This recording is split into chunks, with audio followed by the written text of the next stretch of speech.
우리 몸의 면역력을 높이기 위해서 가장 중요한 게 뭐냐면은 사실 단백질을 잘 섭취하시는 거예요. 왜냐하면은 이 단백질이 세균과 바이러스에 맞서서 싸우는 우리 면역세포의 항체를 구성하는 아주 기본적인 물질이거든요. 그래서 당연히 단백질이 부족하면은 면역세포가 제대로 증식을 할 수 없기 때문에 세균이나 바이러스에 취약해지죠. 그러면 결국에는 면역력 관리에는 단백질 섭취가 꼭 필수다라고 말씀을 드릴 수 있을 것 같아요.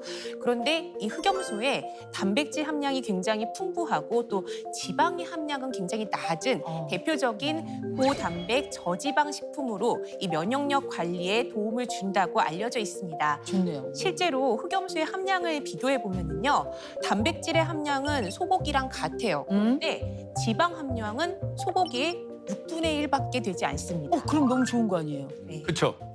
흑염소가 면역력 관리에도 도움이 되는 이유 또 있는데요. 네. 바로 항산화 비타민이라고 불리는 비타민 E가 풍부하기 때문입니다. 아. 네, 이 비타민 E는요, 미성숙한 면역세포를 성숙한 면역세포로 바꿔줄 수 있기 때문에 이 면역 기능의 강화에 도움을 줄 수 있습니다. 또한 이 면역력을 떨어뜨리고 노화와 암을 일으키는 활성산소를 제거하는 항산화 작용을 함으로써 면역 관리에도 도움을 줄 수가 있는데요.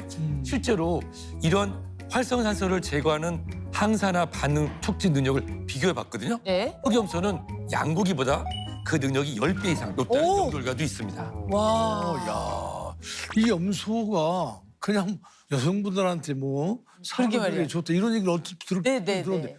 이렇게 또 정말 좋은 영양소가 많네요. 그러니까요. 네, 김성환 씨께서 면역력 관리를 위해서 챙겨주신다는 흑염소에 대해서 더 아셔야 할 게 있는데요. 바로 흑염소에는 단백질과 비타민 E 외에도 네. 칼슘이나 철분, 아연 등과 같은 무기질과 오. 18종의 아미노산도 풍부하게 함유가 되어 있습니다. 그중에서도 특히 주목해야 될 게 있는데요. 바로 아라키돈산이에요. 뭐라고? 알아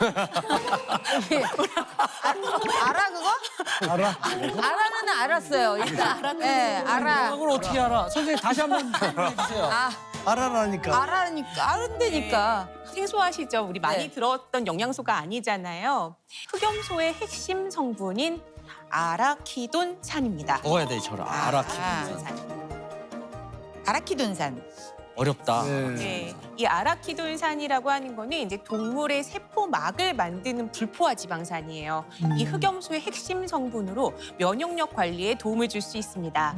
실제 건강한 성인을 대상으로 한 그룹에는 저용량의 아라키돈산 식단을, 다른 한 그룹에는 고용량의 아라키돈산 식단을 섭취하게 한 뒤에 인플루엔자 백신을 투여했더니 고용량의 아라키돈산 섭취 그룹에서 인플루엔자 백신에 대한 면역 증식이 약 4배가량이나 더 높았다는 연구 결과가 있습니다.